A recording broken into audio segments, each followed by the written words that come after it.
मोकळी असोनी गुंतली खेळा, खेळ खेळता झाली अवकळा.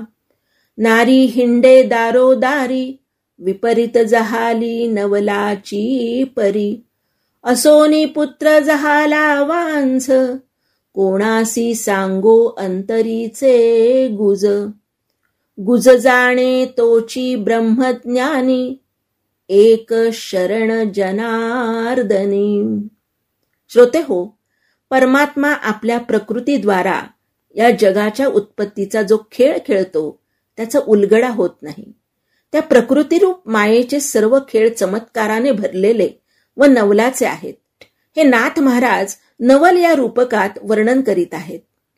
मोकळी असोनी गुंतली खेळा म्हणजे परमात्म्याची शक्ती ही जेव्हा परमात्म्यातच विलीन होती तेव्हा ती तेथे मोकळेपणाने आरामात वास करीत होती. पण एकाकी असणाऱ्या त्या परमात्म्यास अनेक रूपात नटावे असे वाटले. त्यावेळी त्याची शक्ती आदिमाया प्रगट झाली.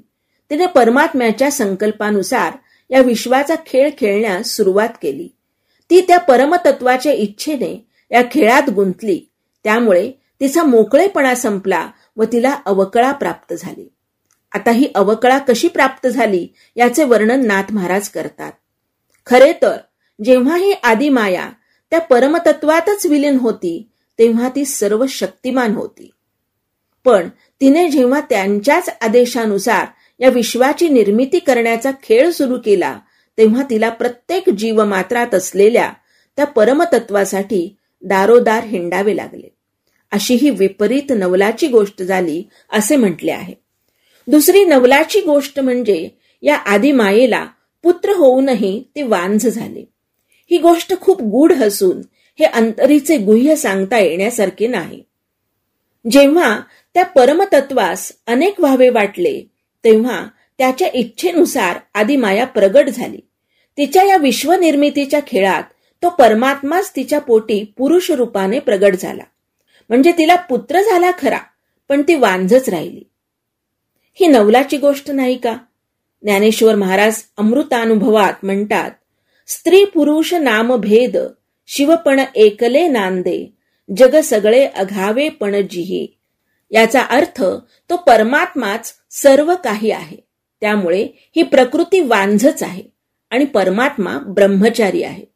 ज्ञानेश्वर महाराजही ज्ञानेश्वरीत सांगतात, अर्ध नारी नटेश्वरी, जो पुरुष तोची नारी, म्हणून मी माताही होय. म्हणून एकनाथ महाराज म्हणतात, हे नवल, हे गुह्य, हे गूढ जाणणारा तो ब्रह्म जाणतो.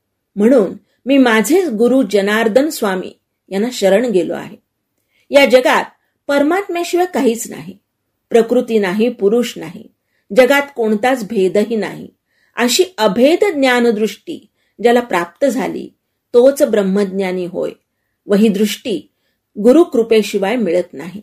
म्हणून सद्गुरू शरण जा असा कळकळीचा उपदेश एकनाथ महाराज सर्व जनांना करीत आहेत.